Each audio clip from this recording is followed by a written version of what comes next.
estas negociaciones económicas que se siguieron haciendo.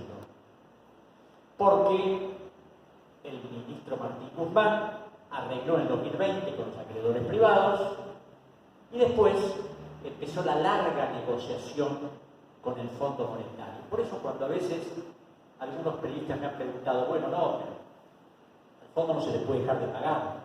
Siempre le digo lo mismo, al fondo le dejamos de pagar desde que se fue Macri hasta que arregló Fernández en 2022. Estuvimos casi 3 años sin pagarle. Y no pasó nada. Porque otra de las cosas que no se sabe es cuando uno no le paga al fondo, así como uno no puede financiar al fondo, el fondo no puede financiar al país.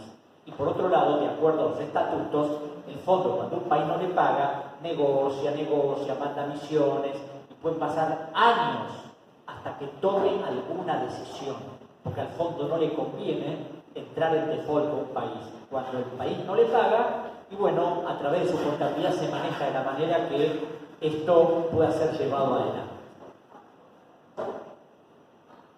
Yo diría que una de las cosas buenas que hizo Alberto Fernández en su desastrosa gestión fue que por lo menos el Poder Legislativo votó una ley para que cualquier acuerdo con el fondo pasara por el Congreso, cosa que antes no pasaba, porque había una ley de administración financiera, 2456, que se dictó durante la gestión de Menem en 1992, que establecía que todo préstamo que contraía la Argentina debía ser discutido y autorizado por el Congreso de la Nación, menos las operaciones que realizara con organismos internacionales de los que formara parte, uno de ellos el Fondo Monetario. Claro, en esta forma que tiene la dirigencia política argentina de manejarse, pusieron una cláusula por la cual los préstamos con el fondo tenían que ser discutidos, pero se olvidaron de poner al Banco Mundial y al Banco Interamericano de Desarrollo, con el cual el gobierno puede hacer operaciones sin discutirlas en el Congreso Nacional. Más allá de que el Congreso de la Nación, y es lamentable decirlo, como lo comenté al principio, nunca le interesó el problema de la deuda. Siempre autorizaron todos los procesos de endeudamiento. Y Macri no emitió un solo bono de la deuda que no le autorizara el Congreso, en el cual no tenía mayoría. Pero claro, nadie se quiere hacer cargo, porque en esto de hacerse cargo de las responsabilidades, todos se tiran la pelota unos a otros. Y llega Milei, que iba a destruir a la casta, que iba a destruir al Banco Central, que iba a dolarizar. Claro, yo cuando hablé de esto de la destrucción del Estado de Derecho, es porque Macri, Milei primero no sabe un pepino de lo que son las normas legales, sabe de algunos textos de economía y de algunas ideas que las tiene metidas desde que era estudiante, pero una cosa es la teoría económica y otra cosa es la realidad. Entonces, primero se dio cuenta que no podía destruir al Banco Central porque tenía que dictar una ley que era impasable. Después se dio cuenta que tampoco podía dolarizar porque el único autorizado a emitir moneda, a autorizar la moneda, es el Poder Legislativo. O sea, tampoco lo iba a poder hacer. Entonces, algunas cosas las fue acotando, pero esto de la casta fue una especie de ficción, ¿no? Porque su ministra de Seguridad es de la casta, su ministro de Defensa es de la casta, su ministro de Economía es de la casta, el presidente del Banco Central es de la casta, y así podemos hacer una larga lista de funcionarios que son viejos conocidos de la Argentina. Pero el otro problema que tenemos es que los grandes medios, tremendamente obsecuentes con Milei, hacen algunas críticas, a veces relativizan algunas cosas, pero yo que lo leo todos los días a la mañana, digo, ¿cómo es posible que no digan cosas que son elementales? Con la mala fama que tiene la señora de Kirchner, si hubiera hecho el 10% de lo que hace Milei, hubiera recibido cientos de denuncias en los tribunales, pero Milei es el que va a venir a formar una nueva Argentina. Entonces se callan los medios, se callan los dirigentes políticos, porque algunos dicen alguna cosita por ahí, Martín Lustó, Facundo Manes, algún dirigente de la izquierda, pero parece que hay que esperar. ¿Esperar qué? ¿Que destruyan a Argentina? Y fue la primera ley de Milei al Congreso, la ley Ómnibus. Un mamotreto enorme que preparó un viejo conocido de la Argentina, Federico Sturzenegger, que fue precisamente un integrante del gabinete de Cavallo cuando se hizo el meacaje de títulos que hizo crecer la deuda en más de $50.000 millones en el 2001, que se tuvieron que ir mal. En ese proyecto se pensaba modificar 600 normas, pero además tenía una, a mi juicio, la más peligrosa de todas, y era darle facultades extraordinarias al presidente por 2 años, en clara violación al artículo 29 de la Constitución Nacional. Y esa delegación de facultades para que hiciera lo que quisiera en todas las materias que se le ocurrieran durante 2 años, él podía prorrogarla a su voluntad 2 años más. Es decir, gobernar 4 años haciendo lo que quería.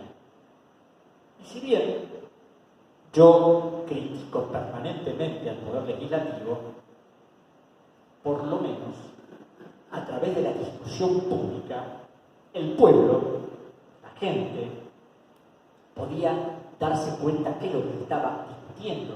Hoy en día se transmiten por televisión las sesiones en el Congreso, entonces uno podía ver e individualizar a cada legislador cómo votaba, qué decía, qué no decía. Claro, empezaron las discusiones y por supuesto había cosas que no podían pasar. O sea, había legisladores que por un hito de dignidad no podían votar eso.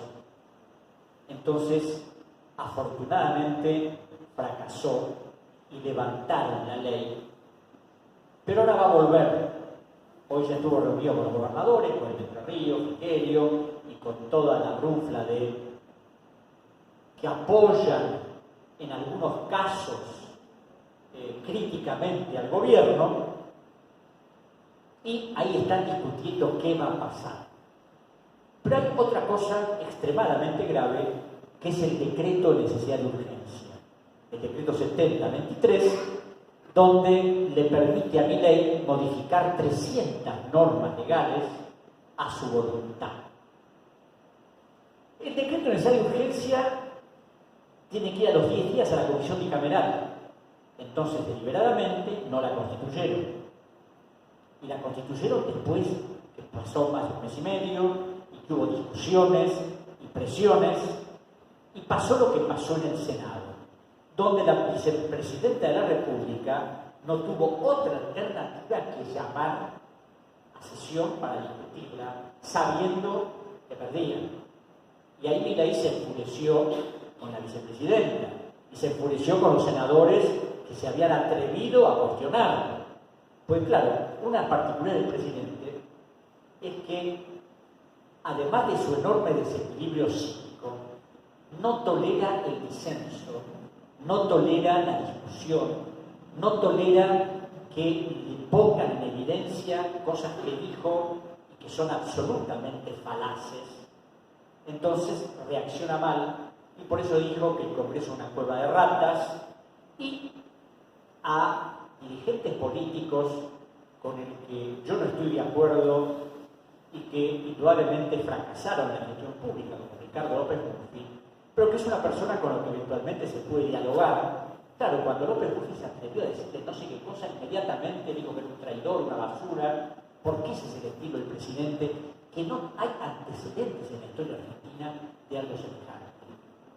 Porque uno de los problemas de este gobierno, además de la enorme ignorancia histórica que tienen, es que no les importa el Estado de Derecho, no les importa la ley, no les importa que la gente tenga tenga problemas si ellos tienen un objetivo que en este momento privatizar prácticamente todo el Estado.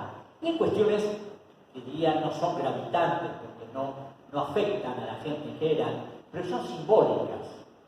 El sacar el Salón de las Mujeres, donde había personas incuestionables, y sustituirlo por el Salón de los Próceres.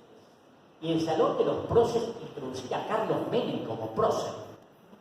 Cometer la ignorancia de poner a Victorino de la Plaza, abogado de empresas británicas, que sucedió a Roque Sáenz Peña, el que estableció la ley que permitió el voto libre y obligatorio. Es decir, Sáenz Peña no figura, figura su sucesor. Eso demuestra la catadura moral del gobierno, que tampoco le interesa la educación.